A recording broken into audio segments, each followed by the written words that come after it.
We're live. We are live We're live. on YouTube. Now I have to find the link. It's the Hello, everybody. little Stream URL. no. Remember, top right hand corner. It's the little arrow. They like to hide it from where Yeah, I think that it should I had be. to show you that last time. I remember my first time on YouTube. Excellent connection. Excellent connection. Excellent. Now, Who can name that movie? If we want, we would run the cord into the wall, we would have freaking blazing connection. That's Connection over would be faster than us that's talking. It's over Wi-Fi. It would know our thoughts before we even said them. Please check the video resolution. The current resolution is 1280 by 720, which is not optimal. I'm aware. The camera only will output 720. Am I annoyed about it? Yes. Can I do anything about it right now? No, because When the they FS7 won't hook up to this for some reason. When they update the firmware on that, Should be. I think it'll Can do we do 1080. 4K? Oh, I don't know about that. Well, then I'm not doing it. If we can't do 4K. Devin Degenhardt is here. Hello, hello. What's up? What is up, everybody? He's a loyal dude. I like him. Oh, I need to send you the link here. I'm just going to text it to yourself. Can you do that? Yeah, through the iMessage thing. Did not know that. I can text myself I think so. because I have a lot of thoughts. I should text to myself. Maybe you shouldn't, actually. You don't... Do you have yourself saved as a contact? That's a great question. Doesn't look I like don't it. think I do. I have myself saved as a contact for this reason. So I can just text myself things. My wife uses me as that person. I'll get a random address or email in my text. She's like, I need that for later. Well, we could do that right now. No, because she'll know we're doing a podcast, and then she'll want to call and talk and do crazy stuff. So no, let's not do that. I'll send it to me, and then I can forward it to you. Because, yeah, I set myself... Pro tip, guys. If you set yourself a contact card, I'm pretty sure I did. I have that. you could put, like, yeah, all my sorts card, of things in Caleb there. Copeland. I have it in there. Okay, maybe not. Edit. Add phone. Now, I just did mine. it's a great start to the podcast. Very informative. Giving out a lot of information here. Why did it?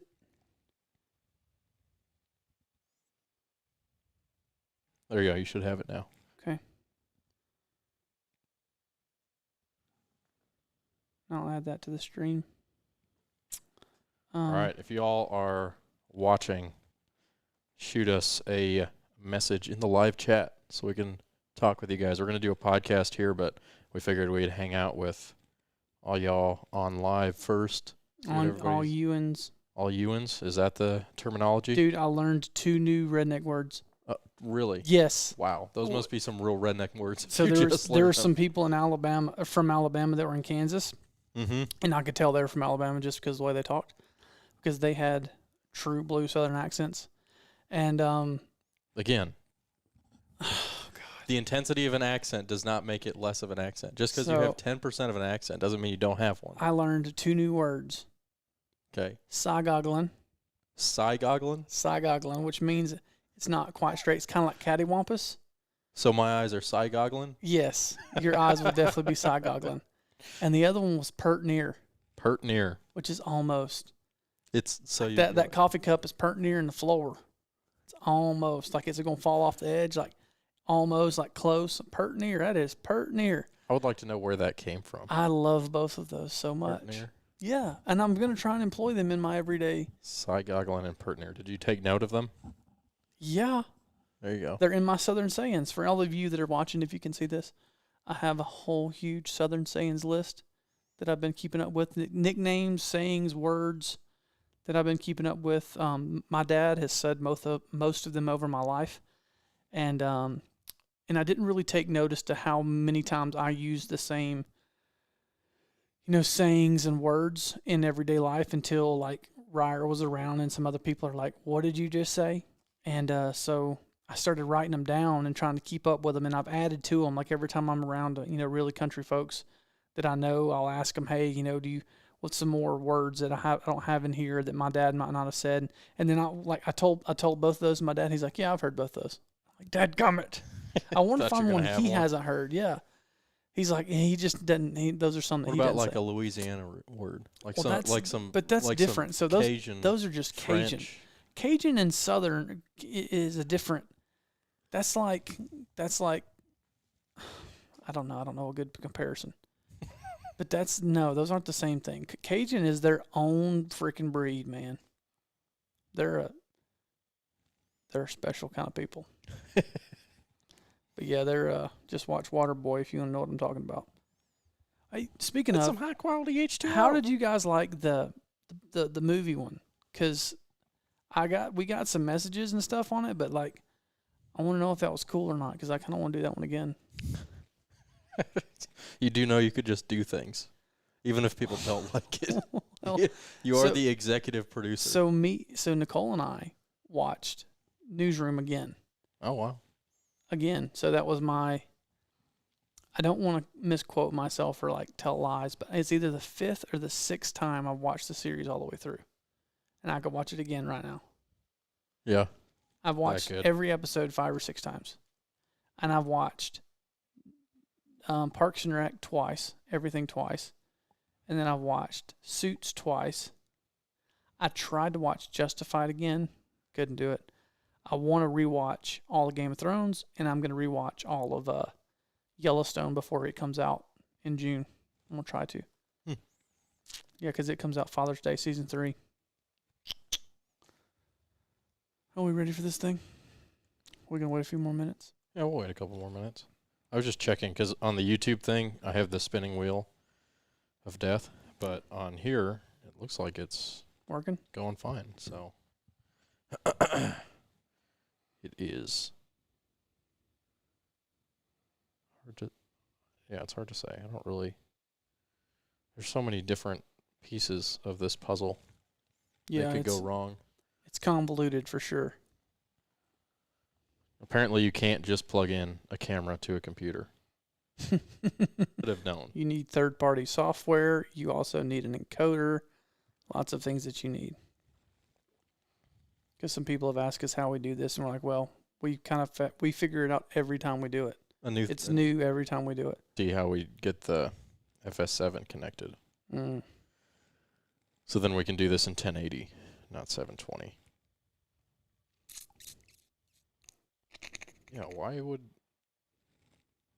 I don't understand why that would be like that. Oh, I'll post on the Redneck Tech page that we're live.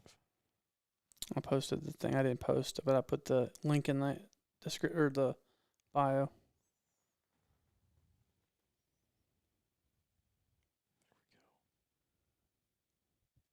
There it is.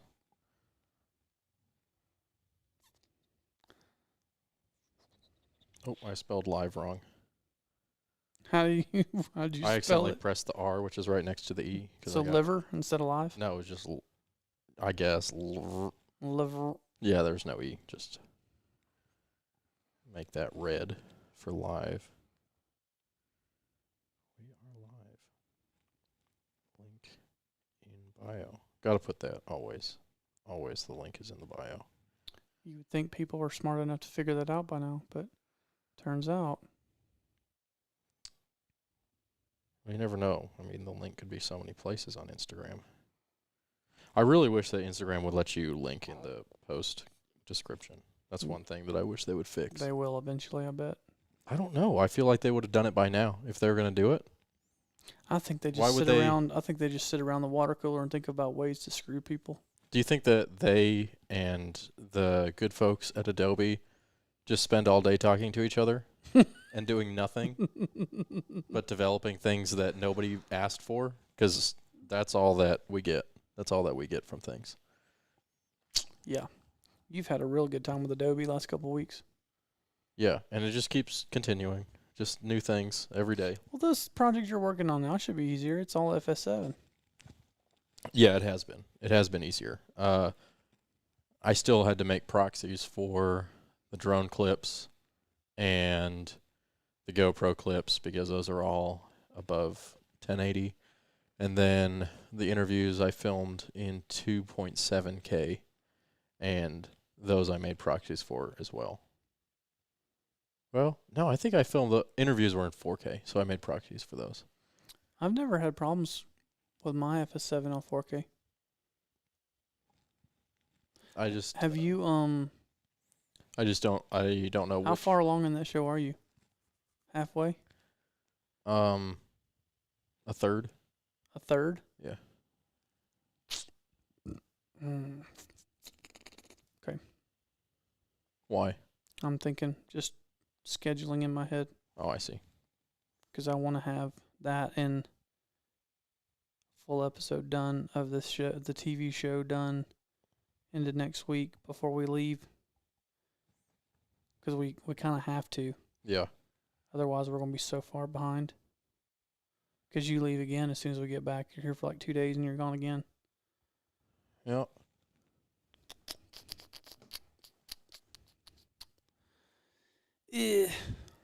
Everything's happening at once. Thanks, COVID-19. At least we can go eat places now. God, yes. Is that not the greatest? Yeah, we went and I've ate. had 3 sit-down meals since it opened up, and they've been the best meals I've had in a long time. All right, we ready for this thing? I think so. All right.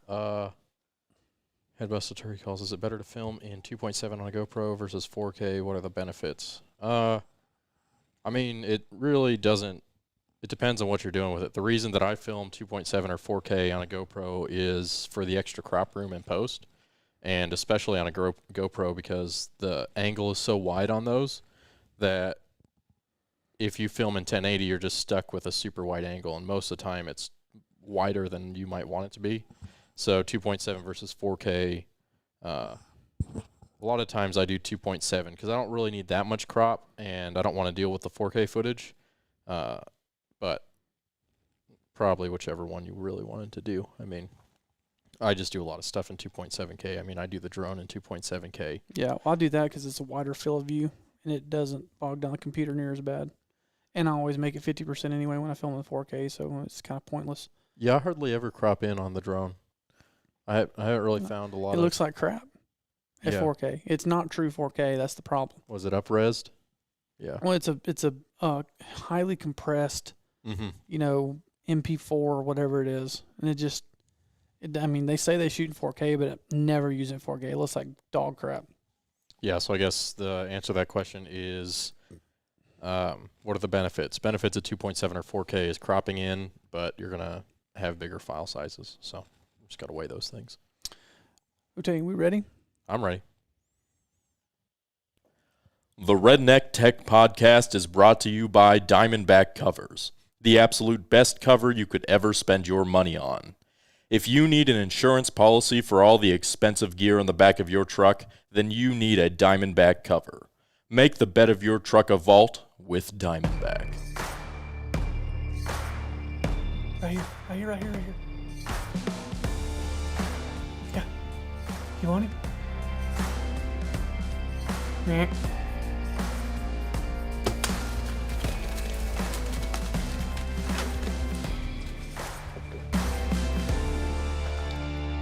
Man, every time I listen to that intro, I hear that arrow hit that shoulder of that deer, and that freaking thing smokes him. I need to post. I keep saying I'm going to post a video of that because it is smoke. And that'd be cool just to put the intro audio, like the intro for the podcast, and then just put that deer and the shot actually happening. Because I'm sure I've got it somewhere. I have to dig it up. But that'd be cool. I just forgot that I was on that I was here on the podcast for 2 seconds. I just went off like I was just listening to it. Oh. And then I was like, "Oh, I'm here." I'm here. That was a really weird thing to happen. Like out of body experience. Yeah, I just felt like I was just listening to the podcast. Like I was in my truck or something listening to the podcast. That's how informal this is. That's how chill this has gotten. Either that or I have an extreme case of ADHD. Yeah, that too. So this week on the podcast, this is going to be episode 93. I'm 90% sure. I looked that up and it was 93. We are going to kind of recap turkey season for 2020. It's kind of starting to wind down. Georgia's still open, and a couple other states are still open until May 31st. But as far as turkey filming goes, we're pretty much done, which is weird for us. You know, most of you know the COVID-19 thing has really screwed up a lot of people and a lot of outfitters, and it really, I say it hurt us. I mean, we're fine. We had plenty of work to do, but usually April's a really, really big month for us. And then this year, it's not going to be near as big a month just because we had several hunts get canceled. Lots of shoots get pushed and moved and canceled. And ended up most of April we were here editing. But we did end up getting to go on some turkey hunts. And I got to go on a couple of personal hunts for myself. And Ryer got to go on his first, like, true blue, I guess, turkey hunt. Even though it didn't turn out the way that we would have liked as far as filming goes, right? Not quite. Yeah. Yeah, not quite. Which we'll talk about that in a little bit. But turkey season is one of my, if not, well, not my favorite. It's one of my favorite times a year. Elk bugling is by far my favorite. But it's been a weird season. The turkeys just didn't act right in a lot of places. We started in Florida, and they were great in Florida. Both turkeys that we killed in Florida with Brian and Billy flew off the limb, came right in, got smoked, and couldn't ask for better video, except for I'd like to have been a little brighter so I could have got better high speed footage of Brian's. But those turkeys worked perfectly. I think we were right on time there. The gobbling was good. The turkeys were acting right. The interaction was good. They hadn't been hunted. All the ingredients you need to have a really good turkey hunt. Billy had done his job scouting. We set up in the right place. Our setup was good. We were hidden good. We were using our nets. I was positioned where I wanted to be positioned. All of those things worked out flawlessly. So then it rocked on. We were supposed to have several other hunts during April that ended up getting canceled. Like we were going to go to Tennessee. We were going to go to Nebraska. We were probably going to try and do a hunt here in Georgia.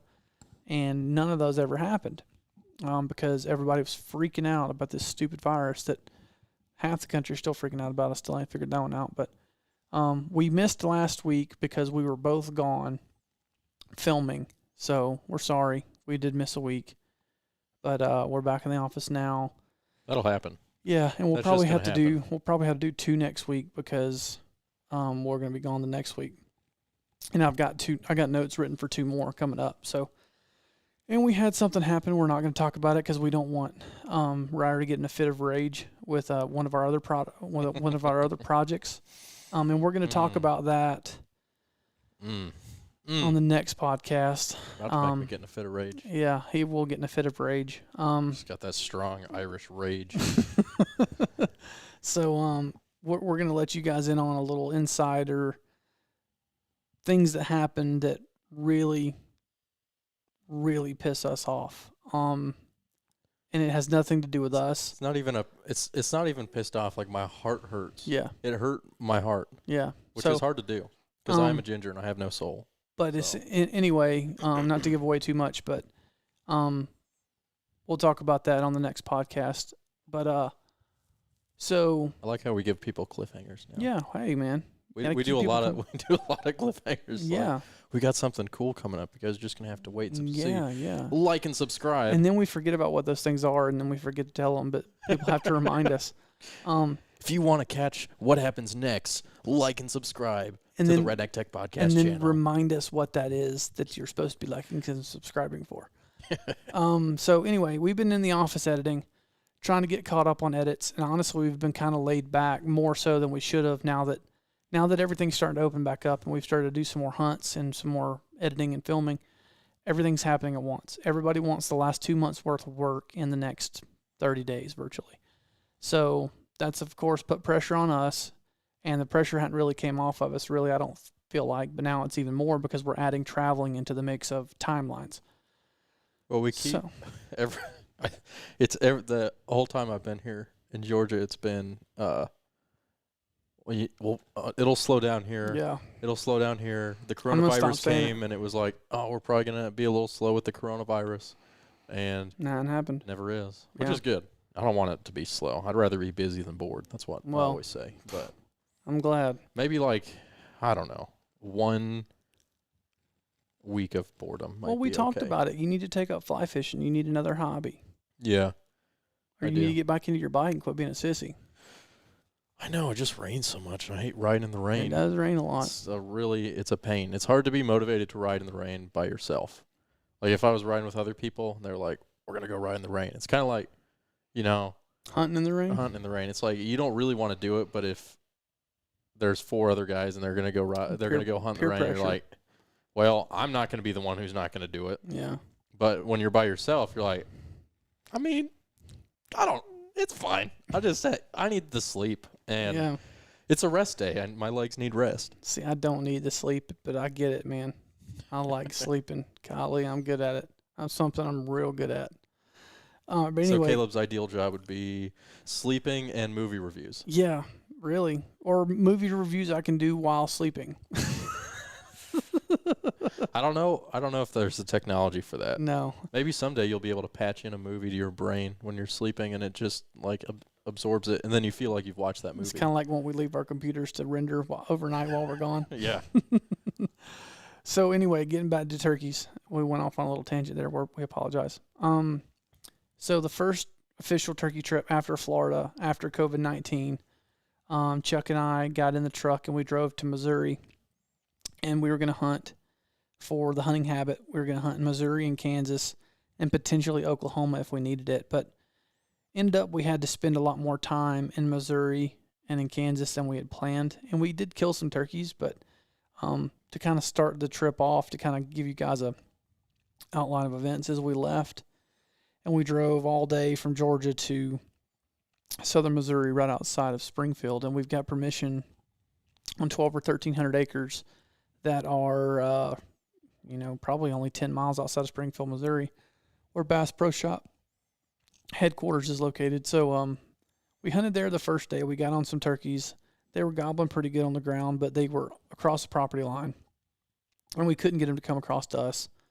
And in Missouri, you can only hunt till 1 o'clock, which I still don't know how I feel about that. When you're hunting with Chuck, I like it because that actually makes him slow down a little bit, because you have to stop hunting at 1, but then we would go fishing and do other stuff. But then, sometimes the best hunts are in the afternoon, especially when the turkeys are right. But so we hunted our butts off that first day. We didn't get anything killed. JP called us and wanted us to go to one of his farms that was north of us. So we went up there and we hunted, and he wasn't there. He was actually at their other farm with his dad, and they were hunting and stuff. But so we went to one of his other farms that's about an hour, 2 hours north. And, he told us where to go, and we got on the Rambo bikes, which figured out how to ride the Rambo bikes with the gear that we haul now. Perfect. How was that? So I've got my big tripod, which is holding up the camera that you're watching. I got a little overkill, really, for the camera. Yeah. I made a strap, a ratchet strap, and cut it off so it wasn't so long, and I would ratchet strap it to my rear. What is that thing called? It's a luggage rack. Luggage rack on the back. I would strap it to that, and then my new vest, my new Alps vest, my FS7. I would fold the viewfinder up, and it would fit perfectly in the back of that thing, and I would clip it in, jump on the bike, man, and we rode. First day it was a little over 7 miles, and the next day it was like 8.4. And we were covering ground, buddy. We'd ride, and the first morning we got on the bikes and we rode to where he told us to start, and we didn't hear a turkey close, and we heard one way off. So of course, naturally, before daylight, we get on the bikes and we get as close as we can.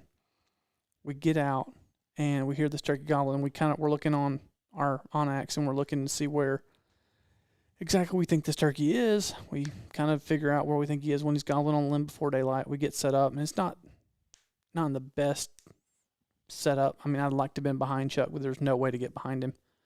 I get under my net. It's still really dark, and this turkey's fired up because he flies down super early, like earlier than normal, which is usually good. And when they fly down, it's like still really low light, like they're fired up. And this one flew down, came right in, stood on the Jake decoy, and Chuck shot him. And it was one of those I'd like to let it play out a little bit more. Mm-hmm. But it was our first turkey of the year, and I was like, I'm not going to risk this thing boogering and leaving.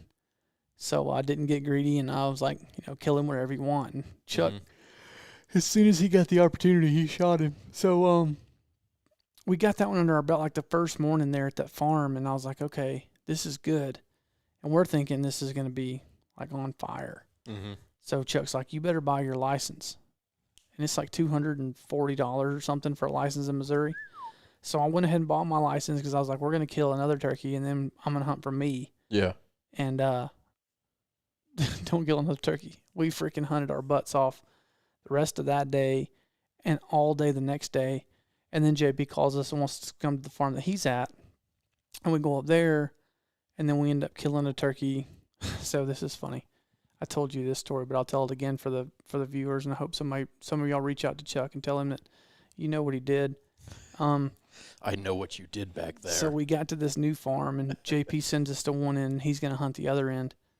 And we were on the bikes again naturally because Chuck loves those bikes. Like, he wants one real bad. And because they just cover so much ground so fast. It's crazy how much ground you can cover and how quickly and how quietly you can do it. Mm-hmm. You ain't have to get in and out of a truck. Like, you're just on the bikes and you're gone. It's so much faster. And you know, you can just hide them in the bushes. You can't really hide a truck in the bushes. You know, you can drive right up to where you're close and like lean up, you know, lay them in the thick stuff, and Yeah. they're gone. You know, which is what we did. So we get on the bikes. The sun's starting to come up a little sooner than we'd like, or we're a little later than we'd like to be. So he gets in on. We get on the bikes and we're starting to run down the gravel road, and we hear these turkeys gobbling, and we keep getting closer and closer and closer. And Chuck gets off the bike and he starts to walk like to go to get it set up. And dang, if he doesn't, I'm looking at him up and down like something looks funny, because I mean I've been following him for 4 or 5 days at this point, and I'm looking and I see his decoys, I see his vest, you know, and his camo and his boots and everything. I'm like, and I say, Chuck, because he's deaf and he can't hear, and he turns around and he gives me that, you know, eat crap and die look, and just looks at me like, what? Like, we're late. And I'm like, where's your gun, player? He's like, I left it at the truck. And I'm like, God dang, dude. I was like, we're late, dude. He's like, oh, I'm sorry. And he jumps on the bike and just virtually peels off back towards the truck. And he's not gone. I mean, if you would have walked, I mean, we're 3/4 of a mile from the truck. We wouldn't have had those bikes. He wouldn't have been back by daylight. There's no way. He peels off to the truck, gets his gun, peels back. We go get set up in this turkey, and we hear these turkeys gobbling off in the corner in the timber of this field, and the grass is really high, so we're like, there's no way these turkeys are pitching out in this field. But we're starting to walk, and we're getting close to the corner of the field, and he's like, okay, let's owl hoot and see where this turkey's at, because it sounds like they're off in the timber. And he owl hoots. This freaking turkey gobbles on top of us, you know, under 100 yards. So we sit down in a terrible looking place with high grass everywhere, because we're afraid to go any further, because we're like, if we walk any further, this sucker's going to see us. Mm-hmm. So he sets the decoys out. We slide back in the grass. I'm sorry, I'm yawning. We slide back in the grass, and I don't have anything to prop up against. He doesn't have anything to prop up against. It's been raining, so we're virtually sitting in mud. And this turkey gobbles and gobbles and gobbles and flies down and gobbles and gobbles and gobbles.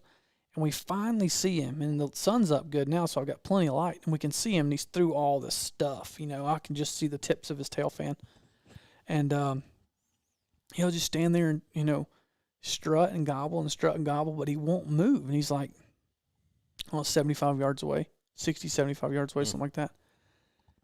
And I'm watching him, and I'm filming him what little I can film, because all I can really see is his tail fan and like glimpses of his head every now and again, because it's through all this thick crap. And Chuck's like, here comes a hen. And he's gobbled so much, a hen has come from across the county road across to that strutter. And we're like, we're screwed now. Like, and Chuck can kill him right now, like at 60 yards or 50 yards, whatever he's gotten to. But like, the video would have been crap. Right. And it's like, and Chuck said, he's thinking to himself, he's like, if I was just hunting, I'd have killed this turkey. He's like, because as soon as I saw that hen, I'm like, he's going to take this, this sucker away, and we're never going to get a shot. Well, no more does that hen get over there. He, you know, walks, you know, 4 or 5 more yards, and, you know, looks at the decoys, and he just drops his head and starts coming. and freaking gets in strut and comes by us and just as pretty as a picture, and he shoots him in like, I don't know, 8 steps.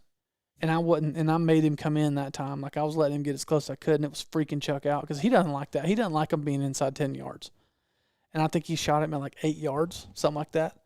But we were hid good, and I'm like, dude, that sucker's locked in. And and you can see it on the video when the show airs. You can see the turkey coming in, and you can hear me tell Chuck, kill him, and you see the turkey like turn his head and look at me in strut. But then he looks back at the because I'm like 6 or 8 feet away from Chuck, and like I said, Chuck can't hear a fat hog fart. So I'm like, kill him. And you can see the turkey like looking at the decoys, and he'll go. And he goes right by. He never comes out of strut, though. And, I mean, Chuck has to shoot him in strut, which I'm okay with. And that one was awesome. Then there's another one. We're waiting on JP to get there. I mean, he gobbled for a solid hour in 150 yards in the timber. He gobbled and gobbled and gobbled and gobbled and gobbled every 2 minutes. We're not even calling. The sucker's gobbling completely on his own, looking for hens. And we're texting JP. We're like, you need to get over here. There's a turkey gobbling his head off. And he couldn't get over there for whatever reason. But as soon as he gets there, turkey shuts up. And he leaves. So we didn't end up getting to kill a turkey with JP, but now we're done. So we're going to go to Kansas. So we go to Kansas, and they kicked our butt in Kansas, man. I mean, everything that can happen did happen to us on that one, dude. They wouldn't come to calls. They'd go the other way. They were henned up. They'd see us. They'd spook. I mean, you name it. We just couldn't get one to do it right on video. We killed one. We literally saw him driving down the road. We got out, went set up, and called, and he came in, and we shot him. But, I mean, that one spooks when he gets close in. The video's not the best. But, like, I mean, we could have killed. If we'd have just snuck up and killed, we could have killed a truckload of turkeys. Mm-hmm. But, I mean, that's kind of what I wanted to talk to you about. It's like how important the setup in the video is. Like, I mean, we literally could have killed 5, 6, 7. Conservatively, we could have killed 9 turkeys. Just killing them. But, first of all, we don't have that many tags. Second of all, they wouldn't have been good video. I mean, 3 of them were good video. Well, and one of them boogered and ended up being not the greatest. But, like, we're not, and this is for guys listening, you know, turkeys are one thing, and you don't have to worry about getting the best turkey footage if it's not, not in your, not what you want to do. But for us, we want to get really cool, epic stuff. And in order to do that, like, we want that turkey minimum under 20. I like them under 10. I like them, in tight. And that requires the setup being very, very good, having lots of good back cover, being under your net, being still, and your hunter also being still and having good, good cover and everything. And that's Chuck, man. He likes to get hid. That's his number one thing, is he's got to be hid all the time. And he does. I mean, he gets hid and sit in the shadows, get out of the sun, know when to call, know how to set up your decoys. It's an art form to do it right and to get really, really good video. And it's not easy. I don't care if you're hunting the most pressured birds or the most non-pressured birds in the world. It's not an easy thing to do because turkeys can see so well and they're so instinctual. But it's when they get fired up, like those ones we killed in Florida, man, I don't know if you could have done anything wrong on those. Those turkeys were just kamikaze coming in. Like, they didn't care. But then the ones in Missouri were tougher, and the ones in Kansas were really tough. But I feel like the turkey numbers were way down in Kansas where we went. We just didn't see that many. Normally they're in every field, and, I mean, we had to really run the roads to find turkeys. And luckily we found turkeys that those guys had permission to be on, so. But it was a grind the whole time, and your Missouri turkey hunt was a grind too, which y'all were there, a couple days after us? Mm-hmm. Devin lives in central Kansas, and he said that the birds have sucked there too. Well, that's kind of where we were, near central Kansas. We were outside of Sterling, Kansas. McPherson and Sterling was around about the area we were at, which is like central eastern Kansas type area, north of Wichita. Yeah. What'd they do to you guys? Not short of taking advantage of you. Well, they didn't really do much. So, we went to a property that we thought was going to have a ton of birds on it. And first day, I think they had some, I don't know if they had them fully roosted, but kind of had an idea that there was definitely turkeys in this field. And so there's this big field, and then there's a river runs on the backside of the field with a bunch of trees, and then another field over. I mean, that's kind of how everything it was where we were hunting in Missouri. I mean, it was a lot of pasture fields, and then like little streams or rivers or cuts of woods would kind of separate them from each other. And so Mhm. the turkeys, I guess, would be in there most of the time, it seems like. Like, I didn't see, we never saw a turkey out in the open. Hmm. I didn't ever see a turkey strutting in a I don't field. know if we did I didn't either in see- Missouri. I mean, Well- even driving around back and forth from the properties, we didn't see any out in the open. I mean, we might have saw a couple, but for the most part, when we saw them, they were in the timber. Yeah, ours were always in the timber, and That's That's what what- makes the best video. Those them timber birds, dude. Got to get in there tight with them. Those are my favorite. yeah, we ended up getting in tight there with them on the last day. Good. But the first, let's see, we hunted for 5 days, I think, if I remember correctly. The first morning we set up in that field. I mean, it was a big, huge field. We got to the top of kind of the hill, and the field goes like this, and then there's that line of trees, and we heard them gobbling straight off. So we wanted to get down kind of into the field and put the decoys out where they could see them, and there was one tree in the whole field that we could get in front of. So Mhm. we went and sat in front of that one tree, and they were gobbling and gobbling off to our left. And we did the intro interview, the setting up the day, and I was just rolling through, getting my B-roll to kind of play through that video. And I was on Billy calling. I was tight on his hands calling on the slate, and he was calling, and we just hear pow, and somebody had shot the birds that were just in the trees. How far do you think they were away? Under, I mean, not that far. I'm a terrible judge of distance, so I don't even know. Hmm. I mean, I could probably go look at the video. I think Billy says it, but yeah, I was literally on Billy's hands calling, and that shot went off, and then another shot, and then about a minute later, another shot. So Dang, they killed them all. they killed every single bird that was sitting in that tree had gotten down and went that direction, and they killed them all. Dadgum. And that was just the property on the other side of the farm. And so, yeah, after that, for the next 2 or 3 days, we barely heard them. We heard, it was kind of like, it was almost like we're elk hunting, where they would gobble a little bit first thing in the morning, then shut up. Yeah. And then we moved properties to about an hour. Did y'all pick up and move everything, or did y'all just drive in the mornings and hunt? No, we picked up and moved it all. Oh, dang. So Yeah. you had another place to stay over there, too? Yeah, there was a lodge. So we picked up and we moved over to that area, and the geography was a little different. Instead of pastures like it had been, it was a lot more farm ground, and the outfitter there had birds on camera and kind of knew where they were at. And so we set up one morning and didn't hear anything, and then rain came in, so we stayed at the lodge, and then Billy had to fly home, and so Brian and I literally had one morning to try to get a turkey on camera. And I mean, Oh, so Billy had left when y'all killed. Billy had left. He had left Ah, the night gotcha. before because he already had the flight scheduled. I mean, we thought we were going to be done Yeah. way before this at the other property. And so this was kind of a last-ditch effort. We're trying to get something on camera to make a turkey episode out of. Mm-hmm. And, I mean, we were trying to figure out, Brian had to be back that night. I mean, obviously with hunting, it's like never a guarantee. So we could have went and set up and not seen anything. So we most of called the you time, and we were trying to yeah. figure out, like, hey, do we just pack it in and go home, or do we stay this morning, see if we can make something happen, and then try to make it home by the evening? Yeah. And so we decided on that one, and we sat. Getting in the spot was like elk hunting.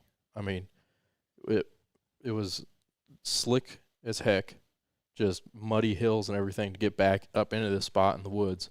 And then we set up, and they just started hammering, and 2 or 3 of them came in, but they hung up maybe 40 or 50 yards outside where we're set up, and there was Naturally. a bunch of trees and Stupid stuff, turkey. and they just sat there walking back and forth, fanning, I gobbling, want the hen to come back to and them. forth, back and forth, back and forth, and then they just got bored and left. And so, And that was what time? that probably would have been around 10. Oof. So they were by themselves. Yeah, it would have been around 10. I mean, sun was up And this was the last day? the last morning. Yeah, Oh. we had to leave by noon. Yeah. We had to be out of we had to be on the road by noon. And they couldn't see the decoys? I think they could. I mean, I wasn't paying that close of attention to if they. I figured they could see the decoys, but maybe Doesn't not. sound like Maybe they just could. how the land laid, they couldn't. And you said he had a strutter out, or he did not? No. Okay. So No. it was just a Jake and a hen? There was 3 decoys. There was Jake and 2 one hens? mountain hen, and then I think just another Jake. Gotcha. Um, They probably couldn't see the hen on the ground then. yeah, I could barely see the hen on the ground because it was kind of the top of the hill, and then we were sat back a little bit, and then they were over on the other side, kind of off to the left of the decoys, and they were just, I mean, so far left that because I was set up next to a tree, and I was turning the camera so far, like I was leaning all the way off my seat like this, Mm-hmm. trying to film, and my camera was hitting the side of the tree because I couldn't film left anymore. Yeah. The arm was hitting it, and so they're just working back and forth there. And they went away, but they were still gobbling. And so, in a last-ditch effort, Brian stood up and glassed to see if they were still around, and they were. They're just a little bit further, and so we army crawled up kind of maybe 40 yards, and there was one standing right there, and we popped up and did it to him. Got it done, and it was a giant turkey. Yeah, I heard A it was a giant big one. turkey. He's been there, done that. Got the T-shirt. Yep.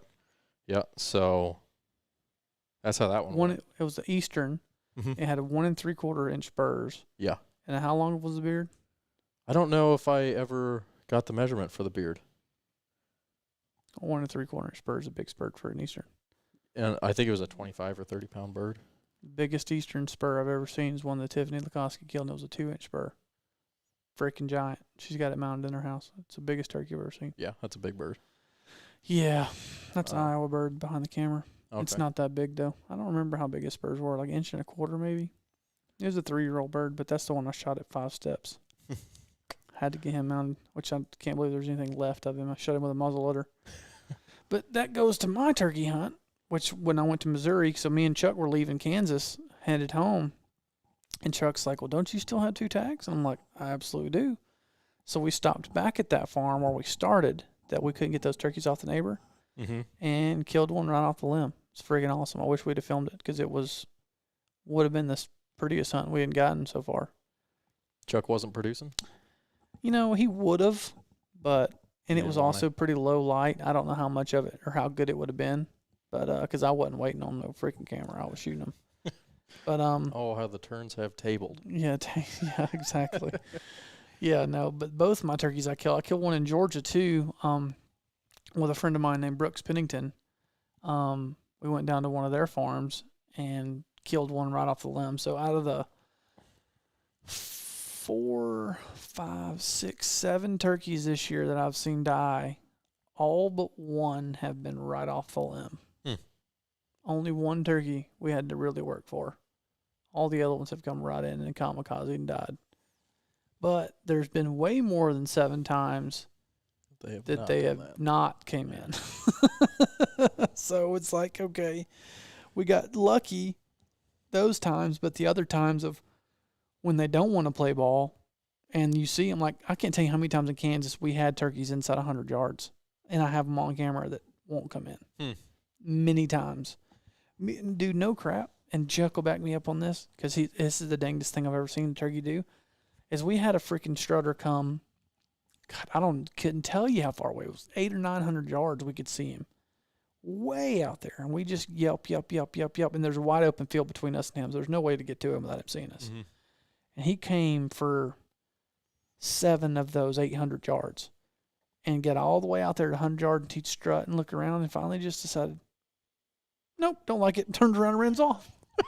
And there's no way he saw us. Yeah. Then we see that same turkey the next day in the same spot, and he's like hiding in the grass, and he'll like just poke his eyes out, and he'll like creep up. It took him 20 minutes to go 40 yards. Just like, I don't know. And he'll take a step. I don't know about that. And he's in a wide open field. Like, we don't know what this turkey was afraid of. This turkey's been shot out of the truck about a dozen times. That's the only thing we can figure.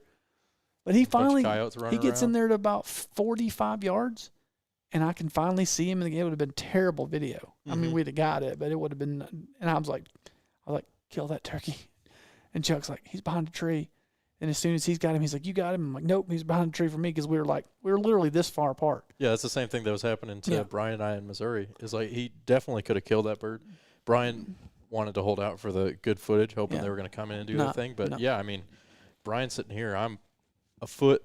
I mean, my camera is a foot back from his head. Yeah. And maybe a foot and a half left, and just that much difference between the perspective is, I mean, he asked me, he was like, did you see those gobblers gobbling at each other? I said, no, I never had more than one bird visible to me at the same time. He's like, I could see both of them the whole time. And that's the same thing, is that 1 foot the distance. That's why when you set up, and that's why I'm glad you said that, the setup when you're filming turkeys is so important. If I can, any way possible, I sit directly behind or just over the right-hand shoulder of my right-handed shooter.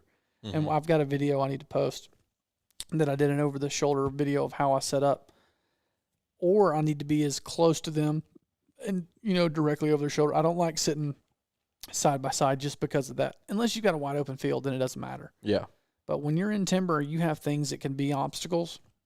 You want to be back to back, or you want to be, right behind them, because your perspective is their perspective now. Yeah. And if you can even get elevated a little bit more and you can see better than them, you can communicate. Mm-hmm. But the most optimal thing is for them to be sitting on their butt at the base of the tree or in a really low chair, you behind them 4 to 6 feet, skewed just over the right shoulder, or you can virtually be right over the top of them if you're a little taller. Yeah. Because you can see right down their barrel. But that's the optimum position, just because of your line of sight's the same as their line of sight, and it just makes for epic video when they come right down the gun barrel and you set the decoys up right in front of that gun barrel. That way everything happens right there. And when it works, it's awesome, but how often does it work? Not very often. Nothing ever works how you think. No, not with turkeys, man. Turkeys and their brains like that big, and that's what pisses you off so bad, is they have a brain that's that big, and they'll make you that mad. How big for people listening? I think they're like, they're not real big. I need like actual words to describe it. A little pea-sized brain. Okay, there we go. Just because some people still listen to this. Oh, instead this is of true. being on the YouTube Look at live. you producing over there. That's what I do, is produce. So what did you learn from turkeys? When they're not gobbling, they're kind of a pain in the butt. Yeah, that's really annoying. But they're fun when they're gobbling. I've learned that the similarities between elk hunting and turkey hunting are warranted. Now, I would still rather be on an elk hunt. Oh, 100%. I will put up with way more frustration for an elk than I will for a turkey, and maybe that's just because I haven't had the turkeys do it right. But I've never really had elk do it right either. Well, I think I've never had an elk come in and just scream in my face. I have once, not very many, but I've heard them and I've seen them dead on the ground. Yeah. And I've seen them walking around and stuff, and that's enough for me. Me. It's really disheartening when you get beat by a bird. Yeah. It's a bird, dude. Yeah. And it doesn't sit well with me to get beat by a bird. Yeah, so, I could definitely see the similarities because they could be somewhere, they could not be somewhere, they could not do things. The same thing with elk is true for turkeys too, but the setup is so important.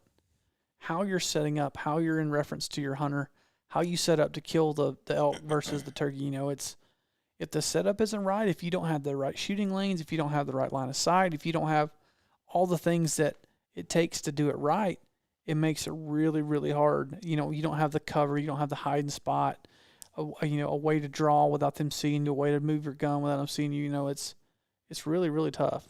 Also, elk are a lot bigger, so you've got a much larger margin of error for your differences in perspective and getting them on the camera. With the turkey, you just don't have. It's not that big of a thing. Yeah. An elk is like, I don't know, at least twice as big as a turkey, at least, maybe more. I really don't know. If somebody knows the direct proportions, please let me know.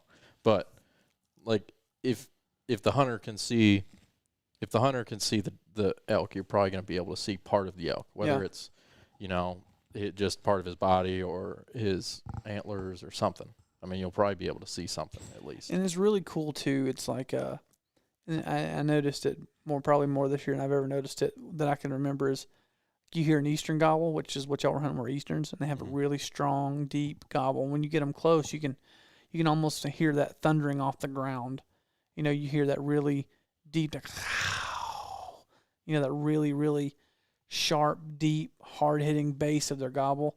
And then you go to a Rio who doesn't have that really hammering, throaty, mean-sounding gobble. It's more of a, it doesn't have that finish like an Eastern does. Mm-hmm. It's a much weaker gobble. Then you go to a Miriam, and they're like, I mean, they sound like a circus instrument, but it's so cool because Easterns, when they're in the timber and they gobble, they sound closer than they are sometimes, maybe. Mm-hmm. And then it's really hard with a Rio, and it's probably got to do with where they live. When a Rio gobbles, I mean, they sound way closer than they are. They're like, we got on these turkeys the other morning in Kansas. I mean, we were 700 yards from these turkeys, and we heard them gobble. I could have sworn they were 200 yards. And then they fly down there on the ground, and I see them gobble, and I'm like, that sounds way closer than that. Mm-hmm. And maybe it's just how the terrain is, and there's not those trees to amplify or de-amplify that sound. I don't know. It was crazy, the difference in the gobbling and like the difference in the distance that they sounded away. And that's one of the hardest things with turkeys is trying to guess how far away they are, trying to get set up.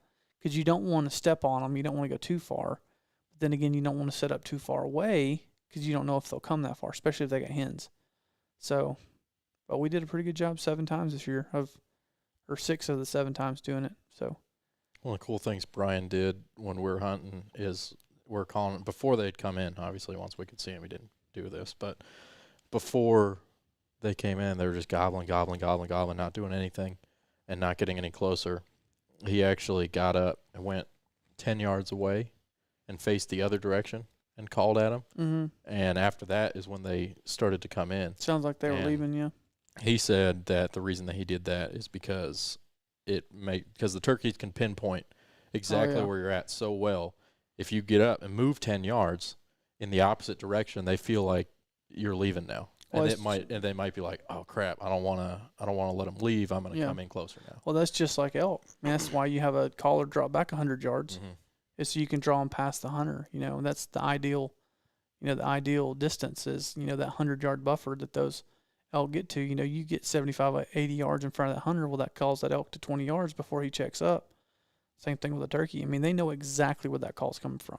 Which is crazy when you think about it, because you think about if you heard a sound in the woods, you'd be like, "It's over there," Mm-hmm. like it's far or it's close or Mm-hmm. it's in that direction. But like if you just heard one sound in the woods, you would not be able to get to it. Yeah, You'd have to have somebody making that sound consistently for you to kind of make your way into it. Yeah. And they could just hear it one time and they're like, "That's where it's at." So that was kind of cool. I know guys that have said they've made calls and didn't have anything gobble, and they come back and there's literally a turkey at the base of the tree they were sitting at looking. Like, where are you at? Like, I heard you right here. Where you is. Where you is.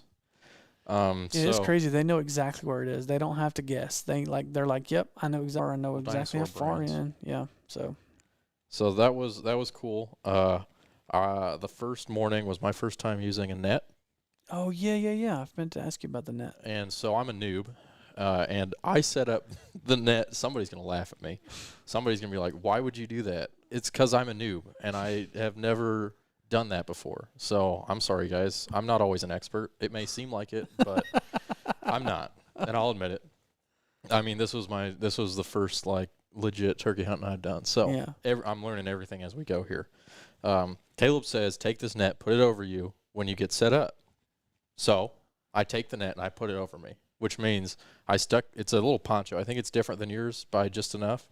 But it's got like, the head hole for the poncho. So I stick the camera out of the head hole of the poncho, and I try to make it ghillie suit is not a poncho, but yeah, go ahead. Well, it's poncho shaped. Oh, okay, I got Yeah. you. Yeah, Yeah, it's a poncho. It's a ghillie suit, but it's poncho shaped. yeah.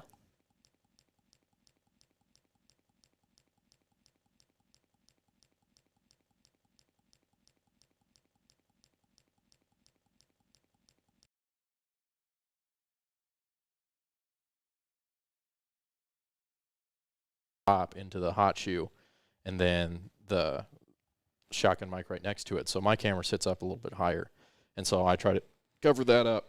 And I put the whole net over top of me too. Yeah. So I was literally only looking out of the viewfinder, and I did that, and I was like, "This sucks. I can't see anything. I can't move my camera." I was like, "Are you telling me I have to do this for 5 days at every setup?" And I was getting like the little leaves from the suit. I couldn't get it to stay behind the lens. Yeah. And they kept, like, you'll see it in the video. There's a couple times where Yeah, you've had to fight it. where the leaves are like in the frame. Yeah. And I was fighting it, and I as soon as we got back to the truck, and this was the morning where they got shot out from under us. As soon as I got back to the truck, I texted Caleb. I was like, I don't know about this whole net thing. Like, this isn't really working for me. I don't know how I'm gonna film anything. Like, Now I have because sometimes I gotta see, like, it's hard to find things with the camera Yeah. if you haven't seen it, because sometimes you have to go like, oh, okay, they're by this thing, and then you find it in the camera. Yeah, the only time I've only probably filmed completely under the net, where I'm under the net and under the turkey, is one time was in Florida, South Florida, where these turkeys were down this road, Mm-hmm. and that's the only way they're getting to us is down the road. And I had no back cover, so I completely got under the net, Mm-hmm. and my camera's just pointed down the road, so there's no way I can miss them. Yeah. And then the other time was in Georgia, and I was with Jay Foxworthy and Glenn, which is Jeff's brother and his land manager. And we all three sit next to a tree, and I didn't have a lot of cover, so I got completely under it, and the turkeys ended up flying down behind us. Mm. And I had to completely spin all the way around the camera under the net. Oh, it was painstaking. But we got all the way around, and we got one. I killed one or two that morning. But once you're under there, yeah, it's really, really hard to see. But you can get away with murder under there. Yeah. Well, I mean, so But then, but to clarify, I put mine over my lens and I drape it over my camera, and I use that almost as it's more of a front like a net. blind, yeah, like 'Cause a front net, yeah. You fold up, and now that I do this too now, you fold up the back, so instead of taking that half and put it over, you just kind of lay it on top of the Yeah. camera and let it drape. Yeah. And then I will take it, like on my Sitka pants, actually. I was wearing what are the thick ones? The thicker ones, Yeah, the ones with the canvas. Timberline. I was wearing those because of the canvas knees and stuff. And so they have their cargo pocket, and then on the outside of the cargo pocket's another zipper. Mm-hmm. And I would actually take a corner of the net and put it in my zipper and zip it up, and so then that net would like stay a little bit further out from Dang, me. you really went out. I'll try and take the corners so I don't. You know how it's that It's like a net's big old rectangle. It's a rectangle, Yeah. so I don't run the rectangle like this over my camera. I run it like this. Yeah, you run it long way. Yeah, long ways, and I'll take those corners, and I almost like if I'm in timber, like I'll take the corners and like strap them to something or stick Yeah. them on limbs or something. That way I've got room to move. But Well, it always happened that the way that we kept setting up is I was on Brian's left-hand side usually, yeah, and when Billy was there, he'd be on the right. And then for whatever reason, we never had a setup where I could really be set behind mm-hmm. and in something. So I was always out, kind of. Like I was on the end of the bush, and so usually it was like open over there to me. Mm-hmm. And so a couple times I had to go cut a bunch of limbs and freaking shove them in the ground on the left-hand side of me so that I'd have cover on my left-hand side. But Yeah, yeah, I didn't have anything to like attach it to on the left. I could do it on the right. But. yeah. Staying hid's important with turkeys, man. So freaking important. So the net business, I'm much more behind now. I think that if I would have gone the whole trip and Been under it. done it the first way, I probably wouldn't have liked that at all. Yeah, the only time you do that's when that's the only choice you've got to stay hid, is to get underneath that. Like if you get to a spot where your hunter's got a place to hide, but there's no place for you to hide, I get down on my knees and get completely under that net Yeah, I'm not about with no trees. I've filmed many a turkeys die off my knees under that net. I'm going to fight it getting under that net. I'm going to be like, hey, is there literally anywhere else? we can do this. Sometimes, but when you're running a gun and you don't I have know. time, I know. you just got to do it. I know. It sucks, but yeah, dude, yeah, it sucks real hard. So I mean that was cool. Getting to. But you still haven't got to go on like a hard goblin. Turkeys coming in, getting shot in the face. You need to go to Texas.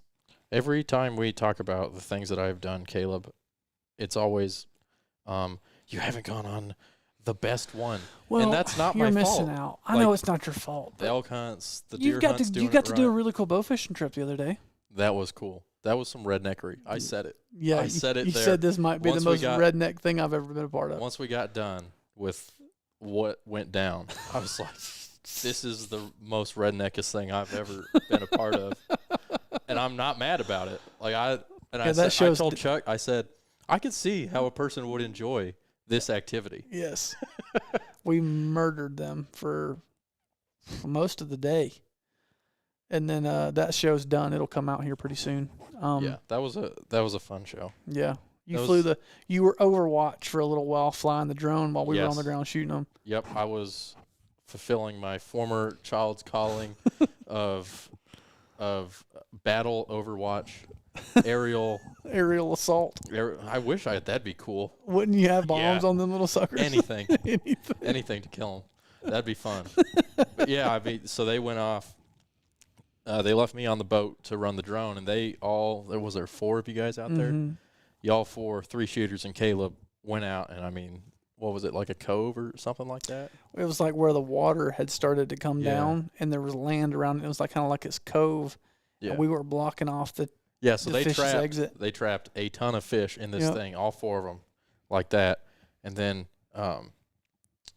Clay messaged on here, and now he's texting me. Hold on, Clay, I'm trying to tell a story. Goodness gracious, come on now. And so Chuck or Caleb says, hey, it'd be cool to get this on the drone because there's going to be a ton of fish in there, and the water's clear enough you could see them. And so I got the drone up, and you guys were just sitting there waiting like you could see all the fish, and you were waiting and waiting and waiting. I could freaking see them. There's a ton of fish. And like I could see him trying to get out through the gaps and everything when you Yeah. guys started shooting them. So what are you looking at over here? Clay just said there's audio, but there's no video. Since when? Does he not have it? You have the. I'm gonna click on it and see. Oh, that he is correct. What happened? I don't know. Let me see if the thing went off. We'll keep talking, but we're Hold almost. on. Technical difficulties. Yeah, we're sorry, Did the guys. camera shut off? No, it's still on. Okay. Huh? I'm gonna replug it in. It's there now. Did it come back on? Mm-mm. It's black. Why is it Well, black? like 5 minutes ago, Oh. he said. Well, now it's back. What? What'd you do? I must have moved my computer funny and knocked the. Come on, Ryer. And I was. Killing me, son. Son, really? That's the quote you're gonna do? You're killing me, son? When you could have easily quoted the Sandlot. Yeah, that's Killing just me, true. Smalls. Which is funny. If anybody knows about the Sandlot, they know that Porter is the best character. And he's a fat ginger who played catcher. And when I played baseball, I was a chubby ginger who played catcher. And my last name is Porter. So basically I'm Porter reincarnated. Yeah, I guess I probably should have been monitoring the OBS software at the same time. Come on. I was just in the YouTube software. Yeah, that's 'cause okay. I'm trying to keep up with We're pretty much done anyway. all the comments. While we're talking about Clay, he says, "Don't feel bad, Ryer. I did that on both turkey kills in Florida because I had no choice." Yeah, Oh, under his net? I guess. Did he sit all the way under the net? Oh, I don't know. I didn't pay attention. I guess he did. What are you doing? Not paying attention? I'm focused on my job. I knew you were gonna get triggered. I knew you were gonna hate that. I was doing what I needed to do. But so Yeah, I feel bad for you, player. Had to sit all the way under the net like that. yeah, you got Caleb screwed. did you dirty. You got screwed in Oklahoma because Oklahoma sucked. Which one? When you went with me, Yep, that sucked. Mm-hmm. That your was turkey hunt sucked. literally saw The no elk hunt, deer. the elk hunt was terrible. Both elk hunts that I went on this year was terrible because Hey, maybe it's you. I've had that thought and I've got that. It can't be. I don't know, What could I be dude. doing? if we don't see anything, I it's had not some like I had some epic hunts this last year. yeah. Well, you're taking all of them. That's the thing. That's so not it's true. You. That's not true. I'm not taking all of them. How can it be me if we literally see no animals? If we don't see the animals, You it killed can't- a crap ton of stuff with Kip. Yeah, but we're talking about all the ones that sucked. Those ones didn't. So I got I I'm had just trying to think of the ones that you haven't gotten to do cool stuff. So you still it's you're- elk, elk and turkeys. and much. turkeys. You've got deer covered. You've had some pretty biblical deer stuff. Yeah, but they've all been from ground blinds, so I haven't had it from the Tree stands yet? That's unfortunate. Yeah, They're they've way all been- cooler from the tree stand. See, so there it is. But we did kill a. Ground blinds are Ma- just, I don't know. I love filming out of ground blinds just because of how easy it is, but ground blinds also suck. Yeah. Yeah. I would agree. I'm like Kip on those. If I have a tree stand option, I'm going with the tree stand option. Would he rather be in a? Oh yeah, Yeah. 100%. Yeah, I think most people would. I mean, there's only so much you can do in a ground blind. Yeah. But yeah, I don't think that. I don't think that it's me, because if we don't see the animals, I can't be messing them up. Like it's not me. So I think it's just been the hunts, because we did the first elk hunt I went on, didn't see elk. Second hunt we went on, saw like 75 pairs of hunters, but no elk. Well, the one elk. You guys saw the elk. I did not see the elk. Which trip? Our trip. You guys. I didn't see an elk. Oh, well, Jamie saw an elk. So was it Oh, really Jamie there? saw that elk. Yeah, I Maybe didn't see it. Maybe it was never there. Jamie, were you lying to us? If you were, I was it saw a freaking bear. yeah, Did see we that. saw the bear. I mean, but I don't really know if I would put that into the category of awesome hunting experiences. No, it was a terrible hunting I mean, experience. it's a good story to make me seem cool, but also at the same time, it makes me seem kind of not so cool because we're stuck on top of a mountain. So then you have Yeah. to explain why you're stuck Well, on top dude, of a once mountain. yeah, And it's because we weren't smart and didn't leave the mountain when we should have. yeah, and that one's on. And that's on elk Mm, bugling is what It's that's on on. elk bugling, yeah, and then that's not killing them. But yeah, I Suckers. mean, all the deer hunts I went on after that were pretty sweet. Just Yeah, carnage, all of and them. you did some y'all killed some hogs too, didn't you? Kill. There's a really cool white hog got killed. Yeah. If anybody out there watching this has access to really cool thermal cameras, let me know. Yeah, we're in the. We we're looking can't for one of find 'em. those. We don't want to buy them. We want to rent one. So, all right, I think that's it. Clay We're- said Ryer did get to meet Ted Nugent. Yeah, so he that did doesn't get suck. It does not suck. Yeah, he did get That- to meet Ted Nugent. That's cool. I told the people on the live if they had any questions that we'd answer Oh, them at okay. the end. Go but for it. I haven't got any. So I think what we might do is I think we will shut the podcast down.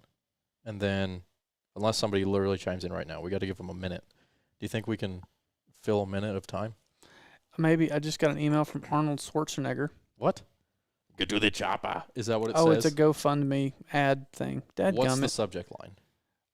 It says Arnold Schwarzenegger, and the subject line is please.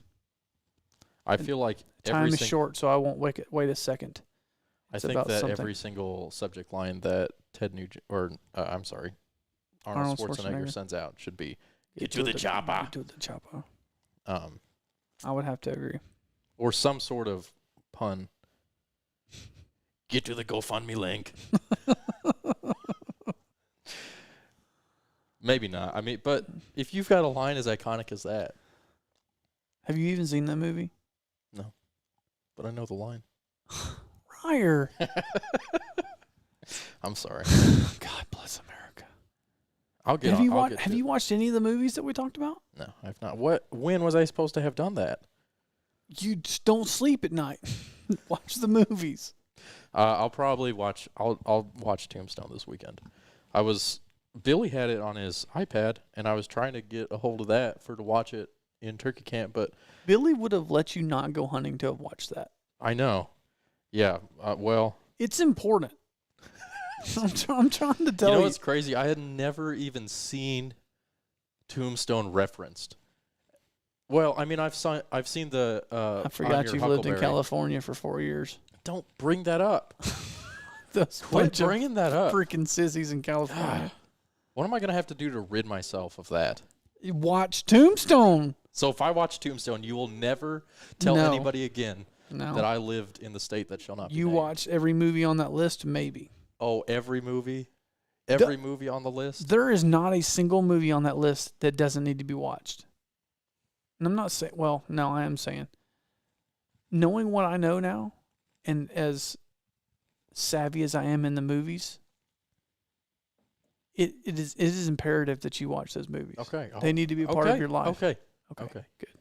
I'm Now that just, we've got I'm that just settled. saying that besides the I'm Your Huckleberry GIF, the meme, I had never seen Tombstone referenced by name anywhere. You've never seen Daisy if you do. I'm sure I have in passing, but I just was like, oh, that's one of the things that I don't know. And so I didn't connect it to anything. But since you told me that I need to watch Tombstone, I have seen... I've told you need to watch a lot of things. I know, but especially Tombstone, I've seen that one referenced incessantly Do you know why? because it's the greatest... No, even more so than that. No. Because you're in the South. Oh. Okay. Welcome to the real world. Well, we have no more questions.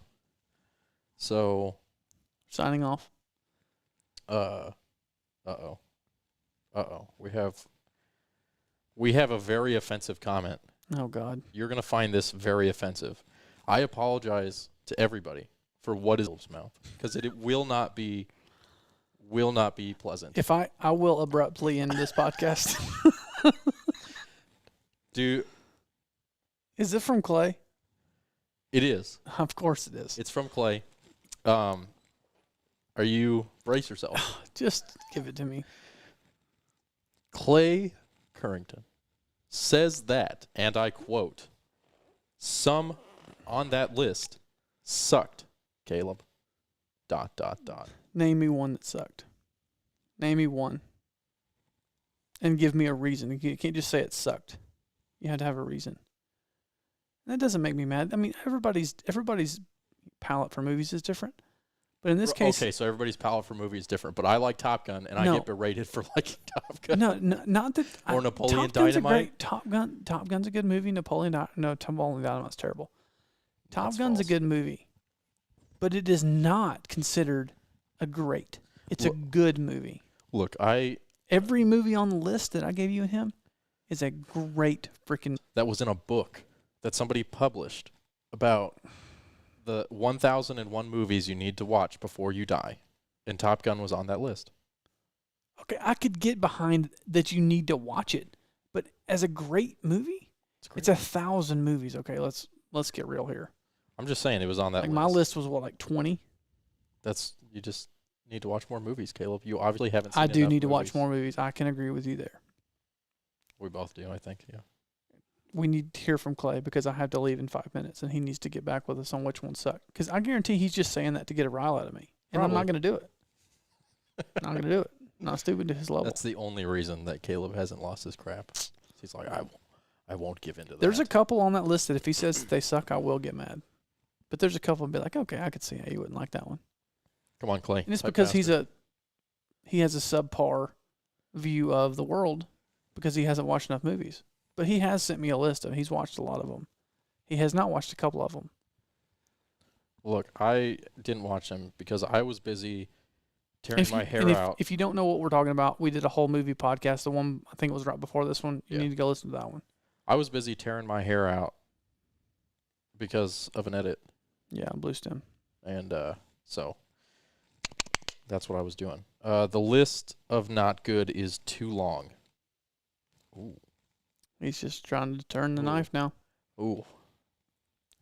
Well, Clay, I thought a lot of you until just now. And now you are dead to me. Well, folks, Yep. Well, I guess that's going to do it. All right. We got don't forget to... two podcasts coming up that you're going to like. I'm going to go ahead and tell you the names of them. Oh, are we teasing? And we're going to tease. Are we teasing We're gonna podcasts now? Freaking A, we are. Is Hold this on. the first time we've done that? Nope. No? Maybe. I don't remember. I feel like it is. So the next podcast is going to be The Subtle Art of Sponsor Love. Wow, that title, though. You like that? That's a good title. You like that? Yeah. I don't know. You would. And then the next one's going to be 5 things that will make your hunting film better. Coming at Is that going to be specifically film, or are you talking film as in filming, just in general, filming a hunt? What Okay. 5 things you can so do it's to not make related specifically to like a short film? I don't know. We'll see. It's a working theory. That means yes. So what that means is this is the Badlands Film Festival episode light. Oh, I don't know if I want to jump down that rabbit hole, dude. Well, that's what I'm saying. It's the light version because we're not. Well, we're just talking about censored films. and light version. Yes, Well, we're just talking about films in general. We're not going to be going over. I'm just talking The about the actual technique of festival. filming more than Oh. anything. Okay. Well, you said film. It made me think of like short films. Oh, That's No. that's why. So I'll disregard that because I know that people would and want also that. disregard that 5 minutes of black video and blame it on Ryer. Yeah, I can. Nobody's to blame but you. You've got the laptop in your lap. That ain't got nothing to do with me. You didn't ask me to check it. Oh God. All right. Hold on. Some of that list. Oh God, Clay, he's killing me. He was already dead to you. He's dead to me. He didn't like Tombstone, Well, everybody hates him now. and nor did he like Yellowstone, How could? nor did he like Law Abiding Citizen. Okay, so now he's just pissing me off. Okay, all right, we're gonna go. See ya. Peace.